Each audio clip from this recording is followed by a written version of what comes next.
Em uma operação ousada, o governo dos Estados Unidos decidiu que era a hora de comprar a Groenlândia.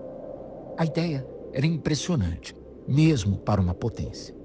Em Washington, avaliava-se que com o Alasca de um lado e a Groenlândia do outro, seria apenas uma questão de tempo até que o Canadá cedesse e aceitasse também fazer parte dos Estados Unidos. Afinal, o país estaria cercado por todos os lados. Essa história poderia muito bem ser o relato de uma reunião diplomática entre 2025 e 2026. Mas, na realidade, ela aconteceu em 1867.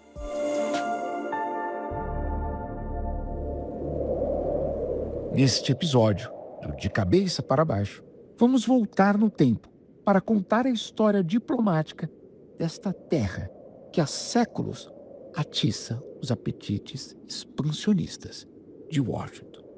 Mas antes disso, é preciso entender quem estava ali antes.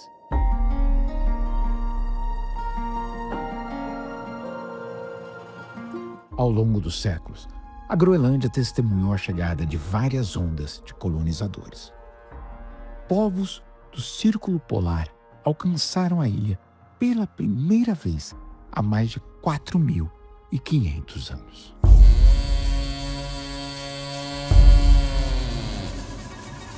Depois vieram novas incursões, incluindo o assentamento dos nórdicos no século X e, mais tarde, dos Inuits no século XIII.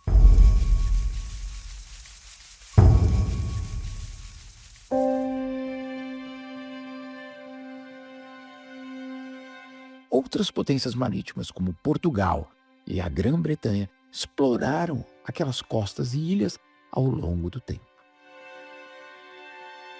Já no século XVII, uma expedição dinamarquesa e norueguesa deu início a uma fase mais sistemática de povoamento. Após a separação entre Noruega e Dinamarca, em 1813, a Groenlândia passou ao controle dinamarquês. Mas os americanos jamais perderam de vista a oportunidade de tomar a ilha para si. Em 1867, documentos oficiais da diplomacia americana indicavam que, além de pressionar o Canadá, os Estados Unidos acreditavam que a anexação da Groenlândia ajudaria o país a, abre aspas, comandar o comércio no mundo, fecha aspas. Nenhum desses planos, contudo, saiu do papel. O tema só retornaria à agenda internacional meio século depois.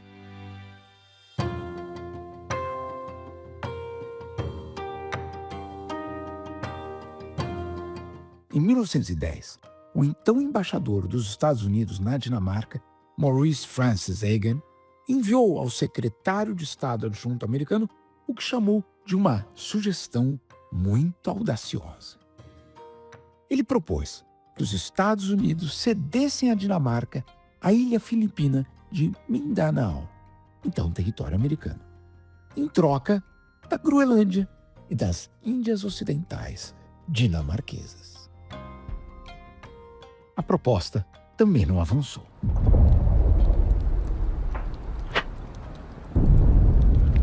Com a Primeira Guerra Mundial no horizonte, a atenção dos Estados Unidos se voltou para outras prioridades. A eclosão da Segunda Guerra Mundial, porém, mudou completamente o cenário.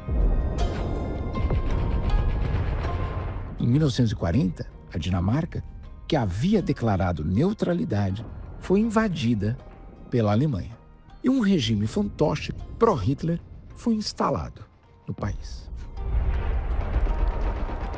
Para impedir que as ilhas do Atlântico Norte caíssem no controle alemão, os americanos compraram, por $25 milhões em ouro, as Índias Ocidentais dinamarquesas, rebatizadas como Ilhas Virgens Americanas. Tanto a Grã-Bretanha quanto o Canadá chegaram a considerar a ocupação da Groenlândia. Mas o governo dos Estados Unidos iniciou negociações com o embaixador dinamarquês em Washington, Henrik Kaufmann. O acordo resultante transformou a Groenlândia, na prática, em um protetorado americano. Inicialmente, os Estados Unidos enviaram navios da Guarda Costeira para garantir o controle de portos estratégicos e da mina de criolita, um mineral essencial para a indústria do alumínio. Um consulado americano também foi instalado em Nuuk. Um dos episódios menos conhecidos da Segunda Guerra Mundial foi a chamada Guerra Meteorológica do Atlântico. Para operações navais e aéreas, informações sobre o clima eram vitais. Os alemães passaram então a desembarcar equipes por avião e submarinos para instalar estações meteorológicas remotas. Uma delas foi montada na Groenlândia em 1942. Uma contraofensiva aliada acabou desativando esses postos. Em 1944, 2 novas expedições alemãs foram interceptadas por navios da Guarda Costeira dos Estados Unidos antes de alcançarem a ilha. Ainda assim, os nazistas conseguiram instalar uma estação meteorológica na Baía Hansa. Com uma força composta por soldados americanos, inuits, dinamarqueses e noruegueses, os aliados destruíram essas bases no final de 1944.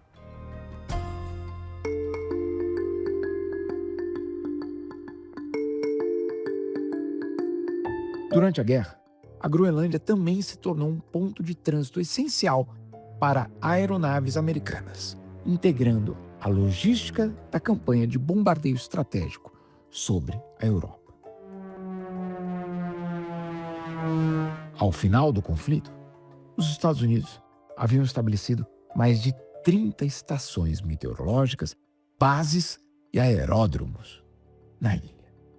O presidente Harry Truman ofereceu à Dinamarca $100 milhões em ouro pela Groenlândia. Os europeus recusaram.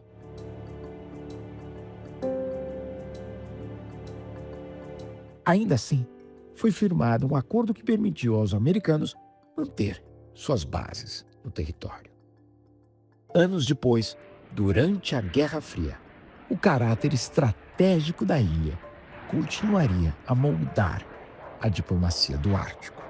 Um dos projetos mais ambiciosos dos Estados Unidos, chamado Iceworm, previa a construção de uma vasta rede de túneis subterrâneos para abrigar sistemas móveis de mísseis nucleares. A ideia era criar uma base capaz de lançar mais de 600 mísseis contra a União Soviética. O plano acabou arquivado, tanto pelas dificuldades técnicas da construção, quanto pela falta de autorização do governo dinamarquês. A presença militar americana também gerou tensões locais. Comunidades inuits, maioria da população da Groenlândia, foram realocadas para permitir a expansão das bases. Em 1968, um bombardeiro B-52 caiu na região, transportando 4 armas nucleares. Elas não detonaram, mas o incêndio resultante causou contaminação ambiental.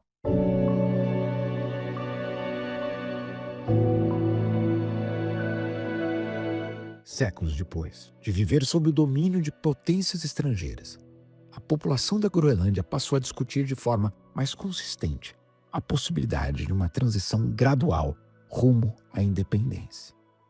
Em uma pesquisa realizada no início de 2025, mais de 80% da população local afirmavam desejar se transformar em um país independente. O que muitos não imaginavam é que justamente quando esse debate começava a ganhar maturidade, o destino da ilha voltaria a ser alvo dos interesses da Casa Branca. Right now, we are going to do something on Greenland, whether they like it or not. because if we don't do it, Russia or China will take over Greenland, and we're not going to have Russia or China as a neighbor. Talvez Donald Trump não saiba que os groenlandeses têm uma expressão própria para avisar ao forasteiro que não vão ceder. Lulucat, cacaortipata. Ou, em bom português, só quando os corvos ficarem brancos.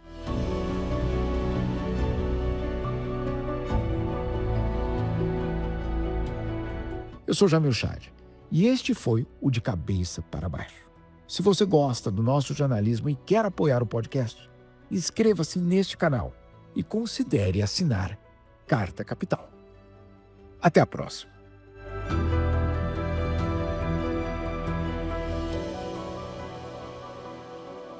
Apresentação: Jamil Chad. Roteiro: Jamil Chad e Thaís Reis Oliveira. Produção: Mariana de Mello. Edição de som: Carlos Melo e Lola Magalhães. Coordenação editorial: Thaís Reis Oliveira.